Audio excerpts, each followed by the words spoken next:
against the sleek leather interior of his car, the engine humming beneath him like a beast waiting to be unleashed. The city lights blurred as he pressed the accelerator, the roar of the engine drowning out the protests of his passenger. "Liam, slow down," his friend, Ryan, shouted over the wind. "Relax." Liam grinned, his dark hair whipping across his forehead. "We're just having fun." The streets of downtown gleamed with rain-slick pavement as Liam swerved dangerously close to the curb. His Maserati skidded into a perfect drift, earning cheers from the group of onlookers gathered at the illegal street race. But the moment of triumph was short-lived. Blue and red lights flashed in the distance, accompanied by the wail of sirens. "Cops!" Ryan yelled. Liam's grin didn't waver. "Then let's give them a show." The night ended in disaster. Liam was dragged home by the police, his father's face dark with fury as he bailed him out yet again.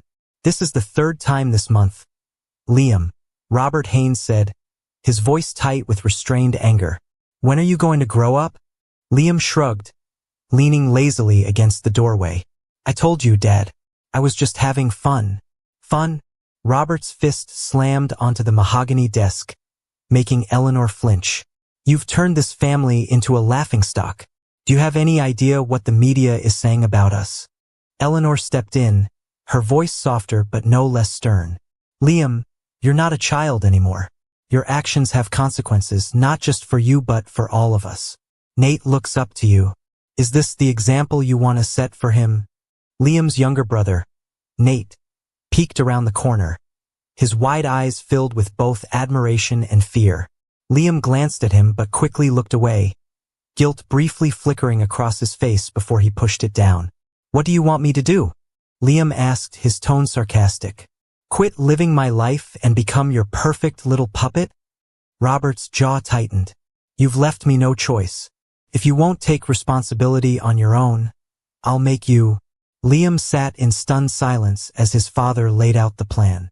"You're going to marry Emma," Robert said, his tone leaving no room for argument. "The maid?" Liam scoffed, his disbelief quickly turning into anger. "You've lost your mind. She's the only one in this house who knows the meaning of hard work," Robert said. "And maybe, just maybe, she'll teach you something about humility." Liam turned to his mother, hoping for support, but Eleanor simply sighed. "This isn't just about teaching you a lesson, Liam. It's about protecting this family. Your actions have put us all at risk, and we need stability." "Stability?" Liam laughed bitterly. "You think forcing me to marry some nobody is going to fix everything?" Eleanor's gaze hardened. "That nobody saved your brother's life when you couldn't be bothered to answer your phone." Liam froze. "What?" Eleanor's voice softened, but the weight of her words was crushing. "The night Nate had that fever, none of us could reach you. Emma stayed with him all night, cooling his fever and keeping him alive until the doctor arrived." Liam swallowed hard, the guilt he had buried deep finally clawing its way to the surface. The next morning, Liam wandered into the garden, his mood sour. He had barely slept after his parents' ultimatum, and now he was expected to meet the woman who was supposed to fix him. The absurdity of it all made his blood boil. Emma was trimming the hedges, her hair tied back in a loose braid. She worked methodically, her focus entirely on the task at hand. She didn't notice Liam until he cleared his throat. "Hey," he said, crossing his arms. Emma looked up, startled. Her eyes, a calm shade of gray, met his. "Mr. Haynes," she said softly, straightening. "Did you need something?" Liam frowned. "Don't call me that. It's Liam."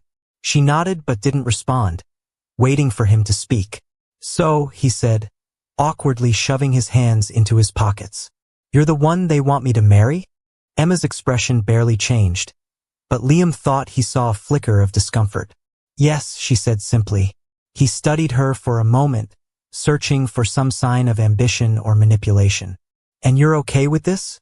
Marrying someone you don't even know?" Emma hesitated, then shrugged. "It's not about what I want. Your parents think this is best for you. For the family." Liam laughed bitterly. "Right? Because the family name is all that matters." Emma turned back to the hedge, her voice quiet but firm. You can think what you want, but this isn't about me. It's about you. And if I'm being honest, I don't think you're ready for it." Her words struck a nerve. Liam opened his mouth to argue, but she had already returned to her work, dismissing him as if he didn't matter. Over the next few days, Liam watched Emma from a distance. She moved through the mansion with quiet efficiency, her presence almost invisible. Yet, everyone seemed to respect her, something Liam couldn't quite understand. She was just a maid after all. What made her so special? One afternoon, Liam found her in the kitchen, scrubbing a stubborn pan. He leaned against the doorway, his curiosity finally outweighing his irritation. "Do you ever take a break?" he asked. Emma glanced at him briefly before returning to her task. "Not really." "Why not?" he pressed. "My parents pay you, right? You could probably slack off and get away with it." Emma set the pan down and turned to face him. "Is that what you do?" Liam blinked, caught off guard. "Well, yeah, probably. That's the difference between us," Emma said calmly. "I take pride in my work, even if it's just scrubbing pans." Her words stung more than Liam cared to admit. He left the kitchen without another word, but her quiet strength lingered in his mind. The engagement announcement was fast approaching, and the pressure in the Haynes household was palpable. Robert and Eleanor insisted on a grand party, inviting business partners, socialites, and the media to witness the union that would supposedly save their family's reputation. Emma, meanwhile, kept her head down, enduring the whispers and judgmental stares of the other staff. She had expected resistance, but the weight of it was heavier than she anticipated. Liam, on the other hand, grew increasingly restless. He hated the idea of being paraded around like a trophy, and he hated even more that Emma seemed so indifferent to it all. "You don't have to just take this, you know," he told her one evening as they set up for the party. Emma glanced at him, her expression unreadable. "What do you mean?" "This whole arrangement," Liam said. "You could fight back. Say no." Emma sighed. "And what would that accomplish? Your parents would still find a way to force you into something you don't want. At least this way, we both know where we stand." Liam frowned, frustrated by her logic. "You're too passive, and you're too impulsive," she shot back. "Maybe that's why this might actually work." The engagement dinner was a lavish affair. The ballroom glittered with crystal chandeliers, and the air buzzed with the chatter of the Haynes family's wealthy guests. Liam and Emma sat side by side at the head table, their awkward silence masked by polite smiles. As the night wore on, Liam grew more and more agitated. He could feel the judgmental eyes of the guests, hear their whispers about Emma's background and his reputation. "She's the maid, isn't she?" one woman murmured. "What a scandal," another said. "But I suppose the Haynes family had to do something to rein him in." Liam's grip on his wine glass tightened. He glanced at Emma, expecting her to look embarrassed or upset, but she sat calmly, her expression unreadable. After the dinner, Liam confronted her in the hallway. "Doesn't it bother you?" he demanded. "Does what bother me?" Emma asked. "The way they talk about you, like you don't belong here." Emma's gaze softened, but her voice remained steady. "I've heard worse, and honestly, they're right. I don't belong here." Liam frowned. "Then why?" "Because sometimes," she interrupted, "you have to do things you don't want to survive. You, of all people, should understand that." Liam had no response. For the first time, he saw Emma not as the quiet maid forced into his life, but as someone who had faced struggles he couldn't begin to imagine. Unbeknownst to either of them, danger was already closing in. Victor, the man Emma had spent years running from, had finally found her. He stood in the shadows of the mansion's garden that evening, his dark eyes fixed on the windows where the engagement dinner was winding down. "She thought she could hide," he murmured to himself, "but I always find what's mine." Victor didn't wait long to make his presence known. The following evening, while most of the staff were preparing for a charity gala, Emma found a small envelope slipped under her door. Her hands trembled as she picked it up. The handwriting was unmistakable, Victor's jagged scrawl. Inside was a single note: "You can't run forever. I'll see you soon." Emma's heart pounded in her chest. For a moment, the room seemed to close in around her. She thought she had escaped him. She thought the Haynes mansion was her sanctuary. But now, the walls that once felt protective seemed to trap her. She stuffed the note into her pocket and left her room, her mind racing. She needed to warn someone to prepare. But who could she trust? Liam found Emma later that night, pacing the back garden. The moonlight cast a silvery glow on her face, and he noticed the tension in her shoulders. "You're not exactly subtle," he said, leaning against a nearby tree. Emma jumped, spinning to face him. "What are you doing here?" "I could ask you the same thing," he replied. "You've been acting weird all day. What's going on?" Emma hesitated. She had spent the past few months keeping her past buried, determined to keep the Haynes family out of her problems. But as she looked at Liam, she realized that he wasn't the same careless man she had met weeks ago. There was something different about him now, something that made her think he might actually listen. "It's someone from my past," she admitted, her voice barely above a whisper. "He's dangerous, and he found me." Liam straightened, his playful demeanor vanishing. "Who? What does he want?" Emma sighed, her hands trembling. "His name is Victor. I used to work for him, if you can call it that. He ran a criminal operation, and I found out what he was doing. When I tried to leave, he didn't take it well.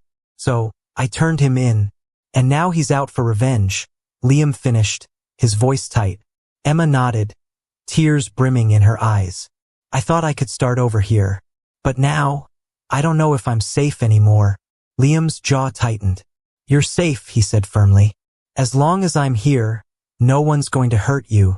The charity gala the following night was a glittering affair, with the who's who of the city gathered in the mansion's grand ballroom. Liam spent most of the evening keeping an eye on Emma, who was helping manage the event from behind the scenes. She looked calm, composed, but he could see the nervous energy beneath her exterior. Halfway through the night, Liam's instincts were proven right. Out of the corner of his eye, he spotted a man slipping through the crowd, his face partially obscured by a wide-brimmed hat. There was something about his posture, the way he moved, that set Liam on edge. It wasn't long before the man found Emma in the garden, where she was taking a moment to breathe. Well, Victor said, stepping out of the shadows.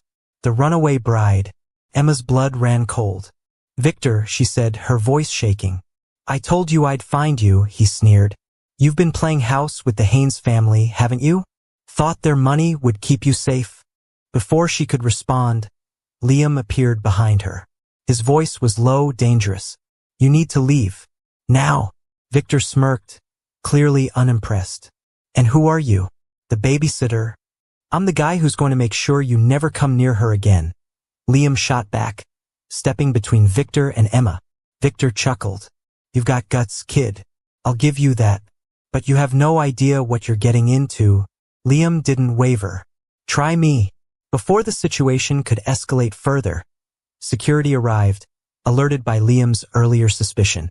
Victor was escorted off the property, but his parting words sent a chill through the air. "This isn't over, Elena." Not by a long shot. After Victor's departure, Emma broke down in the library, the weight of her fear finally overwhelming her. Liam found her there, curled up in an armchair, her face buried in her hands. "Hey," he said softly, sitting across from her. "It's okay. He's gone. For now," Emma whispered, her voice trembling. "But he'll come back. He always does." Liam reached out, hesitating for a moment before placing a hand on hers. "Then we'll deal with him together." Emma looked up, her tear-streaked face filled with doubt. "Why do you care? This isn't your problem." "Because you're not just the maid to me anymore," Liam said. You're more than that. And I'm not going to let anyone hurt you." For the first time, Emma saw a side of Liam she hadn't expected. Protective, vulnerable, and genuine. Over the next few weeks, Liam and Emma worked together to prepare for Victor's inevitable return. Liam reached out to his father's contacts in law enforcement, sharing what little Emma could remember about Victor's operation. Meanwhile, Emma dug through her old files, hoping to find anything that could bring Victor down for good. Their late-night strategy sessions in the library became a strange routine. They argued, laughed, and shared stories about their lives, slowly building a bond neither of them had expected. One night, as they pored over documents, Liam leaned back in his chair and studied Emma. "You're stronger than you think, he said. Emma looked up, surprised. "What do you mean?" "I mean, you've been through hell, and you're still standing," Liam said. "That's more than I can say for a lot of people." Emma smiled faintly, her walls beginning to crack. "You're not as shallow as I thought you were." "Careful," Liam teased. "You're starting to sound like you actually like me." Emma rolled her eyes, but the warmth in her gaze lingered. Victor didn't wait long to strike again. One evening, as Liam was heading to a business meeting, his car was sabotaged. The brakes failed, sending him skidding dangerously close to a collision. He managed to escape unscathed, but the message was clear. Victor wasn't just targeting Emma anymore. When Liam returned to the mansion, he found Emma waiting for him in the foyer, her face pale with worry. "What happened?" she asked. "Victor," Liam said grimly. "He's stepping up his game." Emma's hands clenched into fists. "This is my fault. He's after me, not you." Liam shook his head. "He made it my problem the moment he came after you. We're in this together now, Emma." The tension reaches a boiling point when Victor kidnaps Nate to lure Emma out of hiding. The final showdown takes place in an abandoned warehouse, where Liam and Emma, backed by law enforcement, face Victor and his men. The stakes are higher than ever, with Nate's life hanging in the balance. The Haynes family's worst fears were realized when Nate disappeared. It happened on a rainy evening, just as the family sat down for dinner. A maid rushed into the dining room, pale and shaking. "Nate's gone," she stammered. "We found his room empty, and this was on his bed." She handed Robert a small envelope. Inside was a photograph of Nate, tied to a chair, his face streaked with tears. Beneath it, a single sentence scrawled in sharp black ink. "Bring Elena. Come alone, or the boy dies." Emma's hand flew to her mouth as her knees nearly buckled. Liam was at her side instantly, steadying her. "It's him," she whispered, her voice trembling. "Victor." Robert slammed the note onto the table. "Call the police," he barked. "No," Emma blurted out. "He said to come alone. If he sees the police, he'll hurt Nate." Liam stepped forward, his jaw tight. "We're not doing this his way. We're going to find Nate and we're going to end this." The family gathered in the study, the air thick with tension. Robert paced back and forth, barking orders into his phone, while Eleanor sat in stunned silence, clutching a photograph of Nate. Liam leaned over a map spread across the desk. "He said to come alone," he muttered. "That means he's expecting you, Emma." Emma paled. "You're not seriously suggesting I go?" "It's a trap," Liam said. "But if we play this right, we can turn it against him." Robert looked up, his face grim. "We don't have time for half-baked plans, Liam. My son is out there, and he's my brother," Liam snapped. "You think I'm going to sit here and let Victor win?" The two men locked eyes, but it was Emma who broke the silence. "I'll do it," she said softly. Everyone turned to her, stunned. "I'll go to him," Emma continued, her voice steady. "If it means saving Nate, I'll do whatever it takes." "No," Liam said firmly. "You're not doing this alone." Emma looked at him, her eyes filled with both fear and determination. "Then what do we do?" The address Victor had included in the note led them to an abandoned warehouse on the outskirts of town. It was a sprawling, decaying structure, its windows broken and its walls covered in graffiti. The air was thick with the smell of rust and oil. Emma stepped out of the car first, her heart pounding. She could see Victor's silhouette through the broken glass of the upper windows. A single flickering light inside cast eerie shadows across the room. Liam followed close behind, ignoring Emma's protests. "I told you, I'm not letting you do this alone," he said. Emma sighed but didn't argue. Together, they entered the warehouse, their footsteps echoing on the concrete floor. Victor's voice rang out from the shadows. "Ah, Elena. Right on time." The sound of Nate's muffled cries reached Emma's ears, and her heart sank. She spotted him tied to a chair in the center of the room, a single overhead bulb casting harsh light on his small, trembling form. Victor stepped into the light, flanked by 2 men armed with pistols. "You've caused me a lot of trouble, Elena," he said, his smile cold. "But tonight, it ends." Liam stepped in front of Emma, his body tense. "Let the boy go, Victor. This is between you and her." Victor chuckled. "Ah, the gallant fiancé. How noble of you." He gestured to his men. "But I'm afraid it's too late for negotiations." As the men raised their weapons, a loud crash echoed through the warehouse. The sound of shattering glass drew everyone's attention to the upper windows, where a team of police officers burst in, rappelling down ropes with precision. "You think I wouldn't call for backup?" Liam said, a triumphant grin spreading across his face. Chaos erupted. Victor's men opened fire, their shots ringing out in the cavernous space. The police returned fire, their movements swift and coordinated. Liam grabbed Emma's hand and pulled her behind a stack of crates. "Stay down," he ordered, his voice urgent. "What about Nate?" Emma cried. Liam peeked over the crates, his eyes scanning the room. Victor was dragging Nate toward the back exit, using the boy as a shield. "I'll get him," Liam said, his voice firm. "No!" Emma grabbed his arm. "It's too dangerous." Liam turned to her, his expression fierce. "He's my brother. I'm not losing him." Liam's fists clenched as he squared off against Victor, the cold concrete floor beneath them slick with spilled oil. Victor was taller and more imposing, but Liam didn't back down. His mind raced. This wasn't just about saving Nate anymore. It was about proving to himself and to Emma that he could be the person they needed. Victor sneered. "You're out of your depth, kid. Do you even know what kind of man you're dealing with?" "I don't care who you are," Liam shot back. "You don't touch my family." With a sudden burst of speed, Victor lunged at Liam, sending them both crashing to the floor. Liam grunted as the impact knocked the wind out of him, but he managed to twist free, rolling to his feet. The fight was brutal. Victor's punches were heavy and unrelenting, but Liam fought with a ferocity fueled by desperation.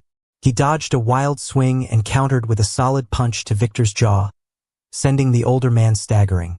Emma, meanwhile, worked frantically to untie Nate. The boy's sobs broke her heart, but she kept her voice steady. "It's okay, Nate. I've got you. Just hold still." "Emma, hurry," Liam called out, his voice strained as he blocked another blow from Victor. Finally, Emma freed Nate from the ropes. She pulled him into her arms, shielding him as the fight raged on. "Stay behind me, sweetheart," she whispered, her hands trembling but steady. Victor growled, his eyes darting to Emma and Nate. "You think this is over?" he spat. "I'll make you regret this." Liam saw the distraction and took his chance. With a surge of adrenaline, he grabbed a nearby metal rod and swung it at Victor's legs. The man crumpled to the ground with a pained shout. "Not today," Liam muttered, panting as he stood over Victor. Police officers rushed in moments later, their weapons drawn. 2 officers cuffed Victor while the others secured his remaining men. Liam turned to Emma, his chest heaving. "Is Nate okay?" Emma nodded, her arms still wrapped protectively around the boy. "He's safe, thanks to you." The days following Victor's capture were a blur of police reports, media coverage, and emotional recovery. The Haynes family, once fractured by mistrust and resentment, began to heal in the wake of the crisis. Robert and Eleanor, who had always struggled to connect with Liam, saw him in a new light.